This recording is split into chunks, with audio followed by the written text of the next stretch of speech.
College ਹੈ, ਕੁਝ ਸਾਡੇ ਕੋਲ ਕੀਰਤਨ ਨੂੰ ਲੈ ਕੇ ਹੈ, ਕੁਝ ਅਸੀਂ ਪਿੱਛੇ ਅਨਾਊਂਸਮੈਂਟਾਂ ਕੀਤੀਆਂ ਸੀਗੀਆਂ ਕਿ ਅਸੀਂ ਜਿਹੜੇ IAS IPS ਦੀ ਕੋਚਿੰਗ ਹੈ, ਨੀਟ JEE ਦੀ ਕੋਚਿੰਗ ਹੈ, ਐਂਟਰੈਂਸ ਐਗਜ਼ਾਮਾਂ ਦੀ ਕੋਚਿੰਗ ਹੈ ਬੱਚਿਆਂ ਨੂੰ ਦੇਣੀ ਹੈ, NDA ਦੀ ਕੋਚਿੰਗ ਦੇਣੀ ਹੈ। ਉਹ ਸਾਰੇ ਕੰਮ ਜਦੋਂ ਅਸੀਂ ਕਰੀ ਜਾਵਾਂਗੇ ਫਿਰ ਤੁਹਾਨੂੰ ਅਸੀਂ ਸੱਦਾ ਪੱਤਰ ਦੇ ਕੇ ਇਸ ਤਰ੍ਹਾਂ ਸੱਦ ਲਾਂਗੇ, ਤੁਹਾਡੇ ਵਿੱਚ ਸਾਂਝੀ ਕਰ ਦਾਂਗੇ।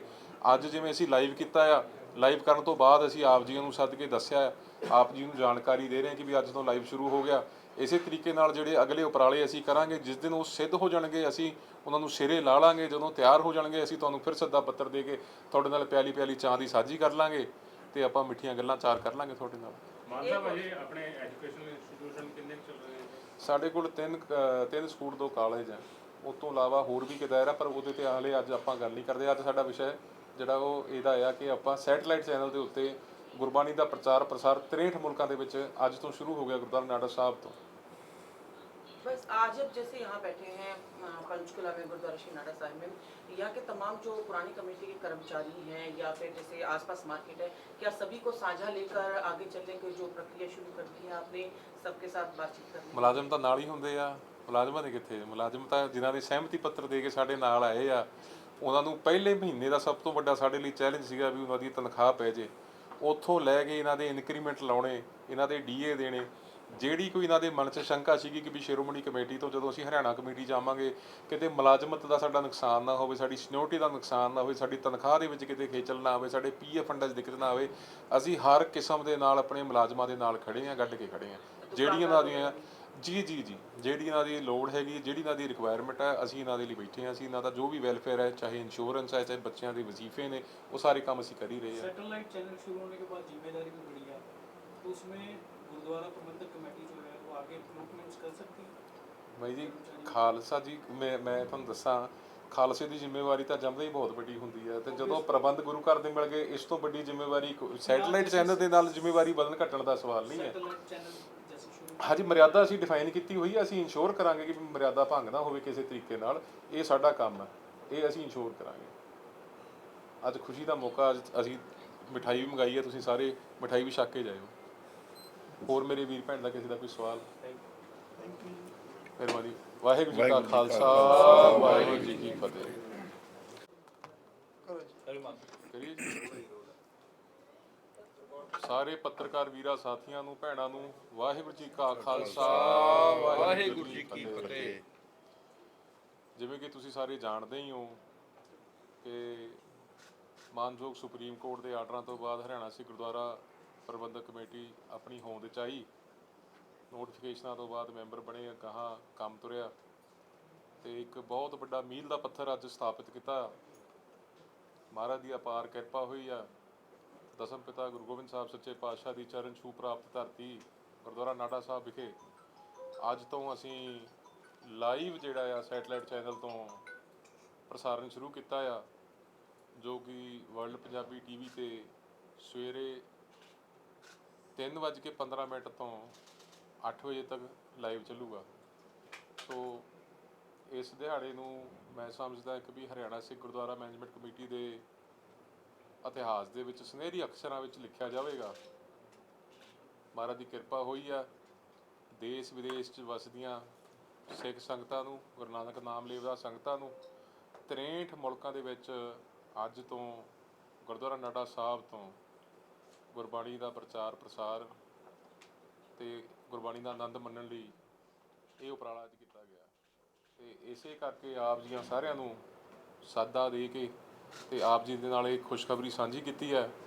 ਸੋ ਕਿ ਜਿਹੜੇ ਪ੍ਰੈਸ ਦੇ ਸਾਡੇ ਵੀਰ ਭੈਣ ਆ, ਤੁਹਾਡੇ ਰਾਹੀਂ ਇਹ ਜਿਹੜੀ ਗੱਲ ਹੈ ਇਹ ਸਮੂਹ ਵਿਸ਼ਵ ਦੇ ਵਿੱਚ ਸਿੱਖ ਸੰਗਤਾਂ ਤੱਕ ਪਹੁੰਚੇ ਤੇ ਸੋਹਣੇ ਉਪਰਾਲੇ ਹੋਏ ਆ। ਇਹ ਨਿਸ਼ੁਲਕ ਪ੍ਰਸਾਰਣ ਹੈਗਾ ਜਾਂ? ਬਿਲਕੁਲ ਜੀ, ਬਿਲਕੁਲ ਭੇਟਾ ਰਹਿਤ ਹੈ ਜੀ, ਸੇਵਾ ਹੈ ਜੀ। ਕਿੰਨੇ ਵਜੇ ਤੋਂ ਕਿੰਨੇ ਵਜੇ ਤੱਕ ਗੁਰਬਾਣੀ? 3:15 ਵਜੇ ਤੋਂ ਲੈ ਕੇ ਸਵੇਰੇ 8 ਵਜੇ ਤੱਕ ਨਿਰਬਾਧ ਚੱਲੇਗਾ। ਵਿੱਚ ਕੋਈ ਵੀ ਕਮਰਸ਼ੀਅਲ ਐਡਵਰਟੀਜ਼ਮੈਂਟ, ਕਮਰਸ਼ੀਅਲ ਬ੍ਰੇਕ, ਕਿਸੇ ਕਿਸਮ ਦਾ ਕੋਈ ਵਪਾਰਿਕ ਕਾਰਜ ਜਿਹੜਾ ਆ ਇਹਦੇ ਦੌਰਾਨ ਨਹੀਂ ਹੋਏਗਾ। ਇਹ ਜਿਹੜਾ ਪ੍ਰਸਾਰਣ ਹੈ ਨਿਰਬਾਧ ਚੱਲੇਗਾ ਜੀ। ਹਾਂਜੀ, ਕਿਸੇ ਟਾਈਮ ਚਲੇਗਾ ਇਹ ਚੱਲਦਾ ਰਹੇਗਾ, ਮਹਾਰਾਜ ਦੀ ਕਿਰਪਾ ਦਾ ਚੱਲਦਾ ਰਹੇਗਾ। ਕੋਈ ਇਹਦੇ 'ਚ ਮੁਨਾਦ ਨਹੀਂ ਆਪਾਂ ਸੈੱਟ ਕੀਤੀ ਤੇ ਇਹ ਚੱਲਦਾ ਰਹੇਗਾ। ਜਿਸ ਤਰ੍ਹਾਂ ਸਵੇਰੇ ਸਾਹਮਣੇ ਸਵੇਰ ਦਾ ਹੀ ਹੈ ਜੀ ਸਮਾਂ, ਜਿਹੜਾ 3:15 ਤੋਂ ਸਵੇਰੇ 8 ਵਜੇ ਤੱਕ ਨਿਰਬਾਧ। ਹਾਂਜੀ।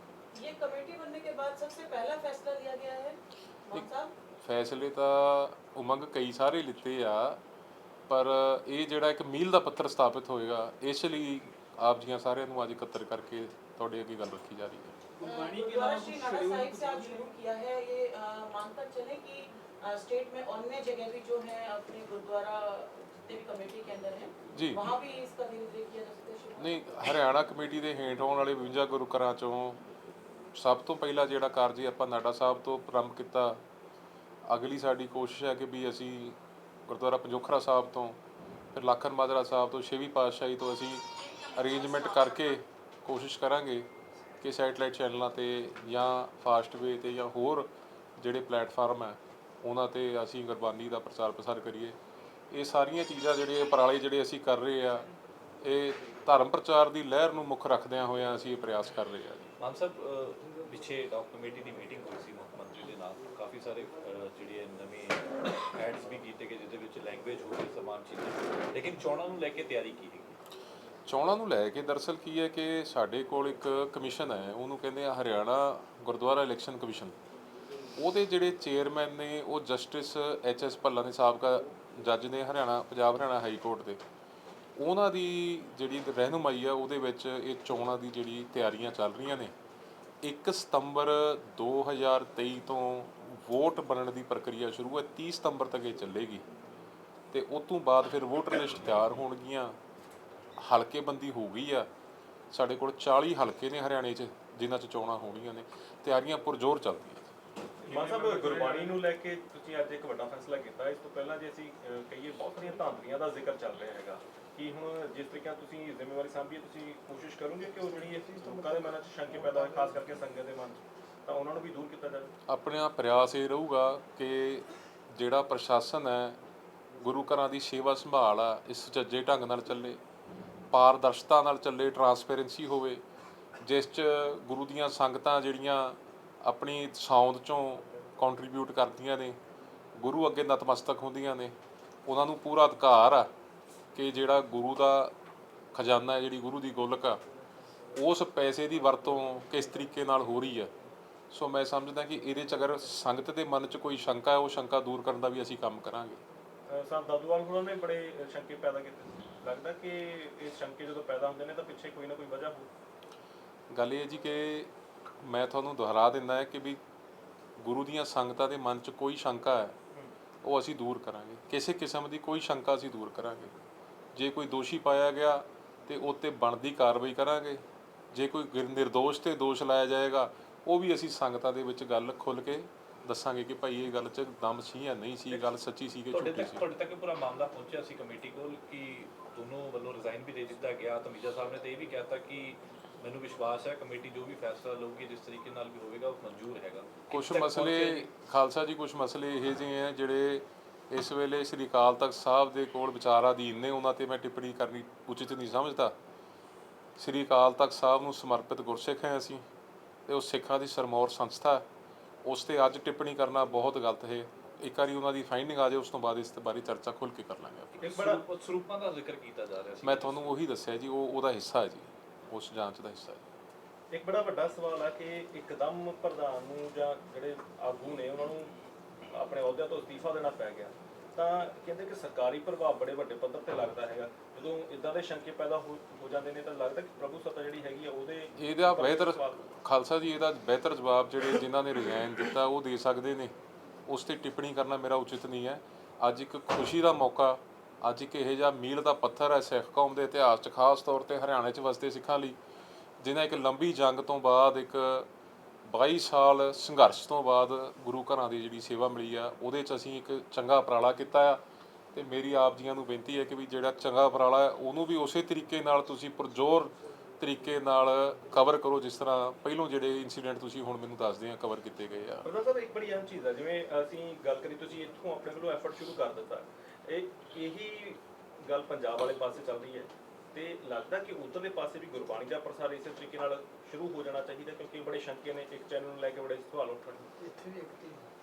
ਹਰਿਆਣੇ ਦੇ ਵਿੱਚ ਹਰਿਆਣਾ ਸਿੱਖ ਗੁਰਦੁਆਰਾ ਮੈਨੇਜਮੈਂਟ ਕਮੇਟੀ ਦੇ ਹੇਠ ਆਉਂਦੇ ਜਿਹੜੇ ਗੁਰੂ ਘਰ ਹੈ ਪ੍ਰਬੰਧਕ ਜਿਨ੍ਹਾਂ ਦੇ ਕੋਲ ਹੈਗੇ ਆ, ਉਹਨਾਂ 'ਚ ਜਿਹੜੇ ਉਪਰਾਲੇ ਅਸੀਂ ਕਰ ਸਕਦੇ ਆਪਣੇ ਵੱਲੋਂ ਕਰ ਰਹੇ ਆ। ਇਸੇ ਤਰੀਕੇ ਨਾਲ ਦਿੱਲੀ ਸਿੱਖ ਗੁਰਦੁਆਰਾ ਮੈਨੇਜਮੈਂਟ ਕਮੇਟੀ ਹੈ, ਉਹਨਾਂ ਦੇ ਪ੍ਰਬੰਧ ਹੇਠ ਆਉਂਦੇ ਗੁਰੂ ਘਰਾਂ ਵਿੱਚ ਵੀ ਗੁਰਬਾਣੀ ਦਾ ਪ੍ਰਚਾਰ ਪ੍ਰਸਾਰ ਤੇ ਧਰਮ ਪ੍ਰਚਾਰ ਦੀ ਲਹਿਰ ਨੂੰ ਮੁੱਖ ਰੱਖਦੇ ਉਹਨਾਂ ਨੇ ਕਈ ਫੈਸਲੇ ਕੀਤੇ ਆ। ਇਸੇ ਤਰੀਕੇ ਨਾਲ ਪਟਨਾ ਕਮੇਟੀ ਆ, ਨਾਂਦੇੜ ਸਾਹਿਬ ਕਮੇਟੀ ਆ, ਉਹ ਆਪਦੇ ਫੈਸਲੇ ਕਰਦੇ ਆ। ਉਹ ਇੰਡੀਪੈਂਡੈਂਟ ਬਾਡੀਆਂ ਨੇ। ਸ਼੍ਰੋਮਣੀ ਗੁਰਦੁਆਰਾ ਪ੍ਰਬੰਧਕ ਕਮੇਟੀ ਸ੍ਰੀ ਅੰਮ੍ਰਿਤਸਰ ਸਾਹਿਬ ਕਿਸ ਤਰੀਕੇ ਦੇ ਫੈਸਲੇ ਲੈਂਦੀਆਂ ਨੇ, ਉਹ ਉਹਨਾਂ ਦੇ ਉੱਪਰ ਉਹਨਾਂ ਦਾ ਪ੍ਰੋਰੋਗੇਟਿਵ ਹੈ, ਉਹਦੇ ਤੇ ਟਿੱਪਣੀ ਕਰਨਾ ਸਾਡਾ ਉਚਿਤ ਨਹੀਂ ਹੈ। ਕਿਵੇਂ ਲੱਗਦਾ ਜੀ, ਕਿਉਂਕਿ ਸਵਾਲ ਇਹੀ ਉੱਠਿਆ ਸੀਗਾ ਕਿ ਇੱਕ ਚੈਨਲ ਨੂੰ ਰਾਈਟ ਕਿਉਂ ਦੇਣਾ? ਨਹੀਂ, ਇੱਕ ਕਲੈਰਿਟੀ ਦੇ ਦਿਓ ਖਾਲਸਾ ਜੀ, ਮੈਂ ਤੁਹਾਨੂੰ ਵਾਜ਼ਿਹ ਕਰ ਦੇਣਾ ਚਾਹੁੰਦਾ ਆ ਕਿ ਆਪਾਂ ਕਿਸੇ ਚੈਨਲ ਨੂੰ ਕੋਈ ਐਕਸਕਲੂਸਿਵ ਰਾਈਟ ਨਹੀਂ ਦਿੱਤਾ। ਇਹ rights, all rights are reserved with Haryana Sikh Gurdwara management committee. ਅਸੀਂ ਇਹਨਾਂ ਦੇ ਵਿੱਚ ਮਰਿਆਦਾ ਉਹਨਾਂ ਨੂੰ ਦੱਸਦੀ ਹੈ ਕਿ ਵੀ ਕਿਸ ਤਰੀਕੇ ਦੇ ਜਿਹੜੇ ਤੁਹਾਡੇ ਕੋਈ ਇੱਥੇ ਕਰਿੰਦੇ ਨੇ, ਉਹਨਾਂ ਦੀ ਡਰੈਸ ਕੋਡ ਕੀ ਹੋਏਗੀ ਤੇ ਉਹ ਕਿਸ ਮਰਿਆਦਾ 'ਚ ਰਹਿਣਗੇ।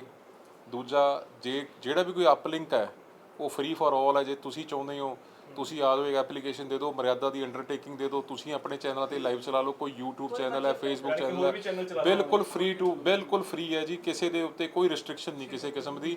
ਸਾਡਾ ਕੋਈ ਐਕਸਕਲੂਸਿਵ ਰਾਈਟ ਨਹੀਂ ਹੈ। ਨਾ ਮੈਂ ਕਿਸੇ ਕਮੇਟੀ ਦਾ ਨਾਂ ਲੈਂਦਾ, ਨਾ ਮੈਂ ਕਿਸੇ ਚੈਨਲ ਦਾ ਨਾਂ ਲੈਂਦਾ। ਅੱਜ ਅਸੀਂ ਹਰਿਆਣਾ ਕਮੇਟੀ ਦੀ ਗੱਲ ਕਰਨ ਲਈ ਬੈਠੇ ਆ। ਤੁਹਾਡੇ ਮਨ 'ਚ, ਤੁਹਾਡੇ ਰਾਹੀਂ ਕਿਸੇ ਸੰਗਤ ਦੇ ਮਨ 'ਚ ਸ਼ੰਕਾ ਦਾ ਬਹੁਤ ਸੋਹਣਾ ਤੁਸੀਂ ਸਵਾਲ ਪੁੱਛਿਆ। ਅਸੀਂ ਕਿਸੇ ਨੂੰ ਐਕਸਕਲੂਸਿਵ ਰਾਈਟ ਨਹੀਂ ਦਿੱਤਾ। ਐਕਸਕਲੂਸਿਵ ਰਾਈਟ ਸਿਰਫ ਹਰਿਆਣਾ ਸਿੱਖ ਗੁਰਦੁਆਰਾ ਮੈਨੇਜमेंट कमेटी ਦੇ ਕੋਲ ਆ। मान साहब, अगर कोई प्राइवेट चैनल लगाना, चैनल पे आपकी जो राइट चलाता है वो कमर्शियल अगर एक्टिविटी करता है, एडवर्टाइजमेंट ਉਹ ਮਰਿਆਦਾ ਦੇ ਵਿੱਚ ਤੁਹਾਨੂੰ ਮੈਂ ਹੁਣੀ ਕਹਿ ਕੇ ਹਟਿਆ ਖਾਲਸਾ ਜੀ ਦਾ ਜਵਾਬ ਦਿੰਦੇ ਆ ਕਿ ਜਿਹੜਾ ਵੀ ਕੋਈ ਤੁਸੀਂ ਚੈਨਲ ਚਲਾਉਣਾ ਚਾਹੁੰਦਾ ਆ, ਉਹਨੂੰ ਮਰਿਆਦਾ ਦੀ ਅੰਡਰਟੇਕਿੰਗ ਦੇਣੀ ਪੈਣੀ ਹੈ। ਤੁਸੀਂ ਮਰਿਆਦਾ ਦੀ ਅੰਡਰਟੇਕਿੰਗ ਦਿਓ, ਤੁਸੀਂ ਆਪਣੇ ਚੈਨਲ ਤੇ ਚਲਾਓ। ਮੈਂ ਤੁਹਾਡੇ ਚੈਨਲ ਦਾ ਨਾਮ ਨਹੀਂ ਲੈਂਦਾ, ਮੈਨੂੰ ਚੈਨਲ ਦਾ ਨਾਮ ਪਤਾ ਆ, ਪਰ ਤੁਸੀਂ ਆਪਣੇ ਚੈਨਲ ਤੇ ਚਲਾਉਣਾ ਚਾਹੁੰਦੇ ਹੋ ਤੁਸੀਂ ਚਲਾ ਸਕਦੇ ਆ, ਕੋਈ ਰਿਸਟ੍ਰਿਕਸ਼ਨ ਨਹੀਂ ਹੈ। ਪਰ ਦੋ ਕੰਡੀਸ਼ਨਾਂ, ਇੱਕ ਤੁਸੀਂ ਜਿਹੜੀ ਮਰਿਆਦਾ ਆ ਉਹਦੀ ਅੰਡਰਟੇਕਿੰਗ ਦੇਣੀ ਹੈ, ਤੇ ਦੂਜਾ ਭੇਟਾ ਰਹਿਤ ਰਹੂਗੀ ਜੀ। ਮਰਿਆਦਾ ਦੇ ਵਿੱਚ ਐਡਵਰਟੀਜ਼ਮੈਂਟ ਆ ਗਈ, ਡਰੈਸ ਕੋਡ ਆ गई, ਸਾਰੀਆਂ ਗੱਲਾਂ ਮਰਿਆਦਾ ਦੇ ਵਿੱਚ ਆ ਗਈਆਂ ਜੀ। एक और बात पूछना चाह रही थी, जैसे मुख्यमंत्री मनोहर लाल जी के साथ आपकी बातचीत भी हुई थी, जो चुनाव करने हैं उसको लेकर वोटर लिस्ट भी जो होगी रजिस्टर करेंगे, वो तमाम प्रक्रिया को लेकर उनकी किस तरह की सहमति है, क्या फैसले लिए गए हैं जो आप साझा कर सकते हैं पब्लिक डोमेन में? ਮਾਨਯੋਗ ਮੁੱਖ ਮੰਤਰੀ ਸਾਹਿਬ ਦੇ ਨਾਲ ਕਈ ਮੁਲਾਕਾਤਾਂ ਹੋਈਆਂ ਨੇ ਹਰਿਆਣਾ ਸਿੱਖ ਗੁਰਦੁਆਰਾ ਪ੍ਰਬੰਧਕ ਕਮੇਟੀ ਦੀਆਂ ਚੋਣਾਂ ਨੂੰ ਲੈ ਕੇ। ਤੇ ਆ ਜਿਹੜੀ ਹੁਣ ਪਿਛਲੀ ਮੀਟਿੰਗ ਹੋਈ ਸੀ ਉਹਦੇ ਵਿੱਚ 2-3 ਵਿਸ਼ਾ ਸੀਗੇ ਜਿਹੜੇ ਅਸੀਂ ਉਹਨਾਂ ਦੇ ਨਾਲ ਸਾਂਝੇ ਕੀਤੇ ਸੀਗੇ। ਪਹਿਲਾ ਇਹ ਸੀਗਾ ਕਿ ਜਿਹੜਾ ਫਾਰਮ ਹੈ ਵੋਟਰ ਲਿਸਟ ਦਾ, ਉਹ ਹਿੰਦੀ 'ਚ ਅਸੀਂ ਚਾਹੁੰਦੇ ਸੀ ਵੀ ਗੁਰਮੁਖੀ 'ਚ ਹੋਵੇ। ਕੁਛ ਉਹਦੇ 'ਚ ਕੰਡੀਸ਼ਨਾਂ ਦੇ ਵਿੱਚ ਇਹੋ ਜਿਹਾ ਸ਼ਬਦ ਸੀਗਾ, ਉਹ ਸ਼ਬਦ ਸੀ ਹਜਾਮਤ। ਤੇ ਅਸੀਂ ਕਿਹਾ ਕਿ ਵੀ ਹਜਾਮਤ ਦੀ ਜਗ੍ਹਾ ਉਹਨੂੰ ਸ਼ਬਦ ਪਤਿਤ 'ਚ ਪਰਿਵਰਤਿਤ ਕੀਤਾ ਜਾਵੇ, ਉਹਨੂੰ ਚੇਂਜ ਕੀਤਾ ਜਾਵੇ। ਕਿਉਂਕਿ ਗੁਰਮਰਿਆਦਾ ਦੇ ਵਿੱਚ ਜਿਹੜਾ ਸ਼ਬਦ ਹਜਾਮਤ ਆਉਂਦਾ ਨਹੀਂ ਹੈ, ਪਤਿਤ ਸ਼ਬਦ ਜਿਹੜਾ ਆ ਆਉਂਦਾ ਆ ਕਿ ਪਤਿਤ ਨਹੀਂ ਹੋਣਾ ਚਾਹੀਦਾ। ਨਾ ਵੋਟਰ ਜਿਹੜਾ ਆ ਪੂਰਨ ਗੁਰਸਿੱਖ ਹੋਣੇ ਚਾਹੀਦੇ ਆ, ਅੰਮ੍ਰਿਤਧਾਰੀ ਗੁਰਸਿੱਖ ਹੀ ਇਲੈਕਸ਼ਨ ਲੜ ਸਕਦੇ ਆ। ਇਸ ਕਿਸਮ ਦੀਆਂ ਗੱਲਾਂ ਜਿਹੜੀਆਂ ਐਕਟ ਦਾ ਹਿੱਸਾ ਨੇ। ਤੇ ਇੱਕ ਡੰਮੀ ਫਾਰਮ ਜਿਹੜਾ ਆ ਕਿ ਸਹੂਲਤ ਹੋ ਜੇ ਵੋਟਰਾਂ ਲਈ ਵੀ ਕਿਸ ਤਰੀਕੇ ਨਾਲ ਫਾਰਮ ਭਰਨਾ ਹੈ, ਕਿੱਥੇ ਫੋਟੋ ਲਾਉਣੀ ਆ ਤੇ ਕਿੱਥੇ ਕਿਵੇਂ ਫਾਰਮ ਭਰਨਾ, ਡਿਪੋਜ਼ਿਟ ਕਰਨਾ ਹੈ। ਦੂਜਾ, ਫਿਰ ਗੁਰਮੁਖੀ ਦੇ ਵਿੱਚ ਫਾਰਮ ਉਸੇ ਦਿਨ ਸੀਐਮ ਸਾਹਿਬ ਨੇ ਹੁਕਮ ਕਰਤੇ ਸੀਗੇ ਆਪਣੇ ਥੱਲੇ ਜਿਹੜੇ ਉਹਨਾਂ ਦੇ ਅਫਸਰ ਹੈ ਕਿ ਭਾਈ ਤੁਸੀਂ ਇਹ ਫਾਰਮ ਗੁਰਮੁਖੀ 'ਚ ਛਪਵਾ ਕੇ ਤਾਂ ਛੇਤੀ ਤੋਂ ਛੇਤੀ ਪਹੁੰਚਾਉਣ ਦਾ ਕੰਮ ਕਰੋ।